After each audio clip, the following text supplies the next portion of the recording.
The Parliamentary Press Gallery in Ottawa has just been caught bending the rules to make sure a Russian-affiliated state broadcaster had access to Canadian politicians and documents, all while banning Rebel News, a Canadian company, from having that very same access. You know, the mainstream media, they literally won't shut up about Russian meddling in Canadian politics or Western politics in general. I mean, here's the CBC just making things up, saying that the spontaneous and organic convoy to Ottawa protests, which remained in the nation's capital entirely peaceful for 3 weeks before Justin Trudeau himself went full Vladimir Putin on his opposition. Well, CBC says those were somehow a Kremlin operation. Take a listen.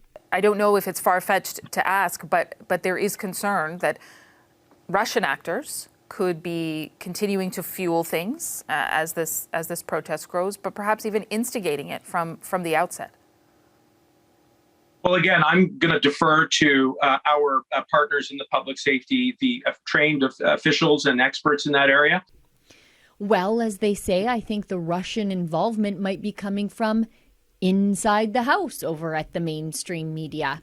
Remember when the Liberals made a big production about banning Russian-affiliated news outlets from the Canadian airwaves because I don't know how that would somehow help Ukrainians push back against a Russian invasion half a world away. But anyway, look at this. Russia Today's presence in Canada has been a pressing issue for the Ukrainian-Canadian community for a number of years. The more you can limit the access, then you take away the opportunity for that propaganda media to impact someone who currently may be in a neutral stance and persuading them to an extremist stance. It seemed like censorious, needless virtue signaling at the time, and as it turns out, it definitely was. I'm anti-censorship. Let me put that down, even for my enemies. But you know who doesn't feel that way?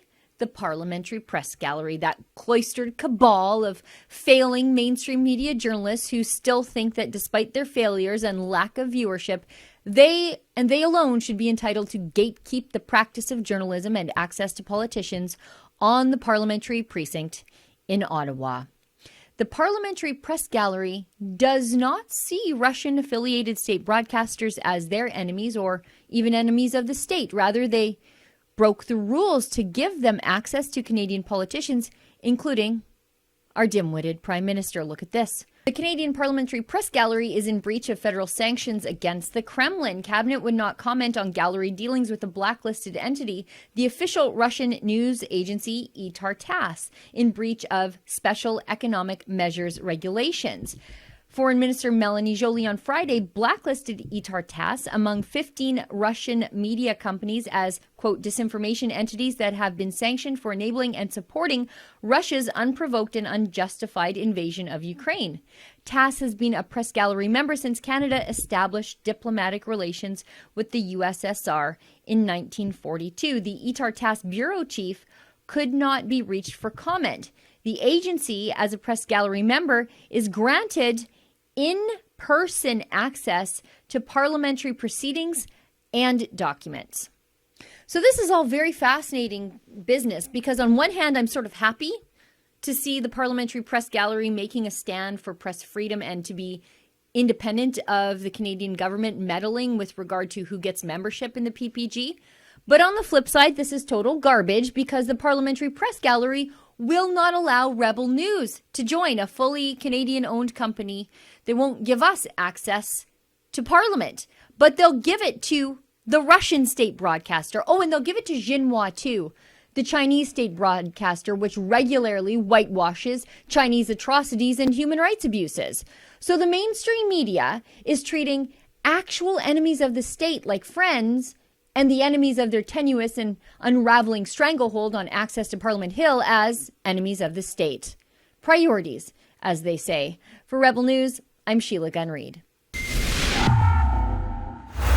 Unlike the failing mainstream media, over here at Rebel News, we are proudly and fiercely independent. We would never take a penny from Justin Trudeau. I mean, how could we hold him to account for anything ever again? And you would never trust us. I guess that must be how the mainstream media feels, just completely untrusted. Anyway, one of the best ways to support our independent journalism is actually, I think, a bit of a treat for you. Consider getting yourself a subscription to Rebel News Plus, where you will get access to exclusive paywalled content, but also ad-free versions of our paywalled show, including my own, The Gun Show. Just head on over to rebelnewsplus.com to become a subscriber today.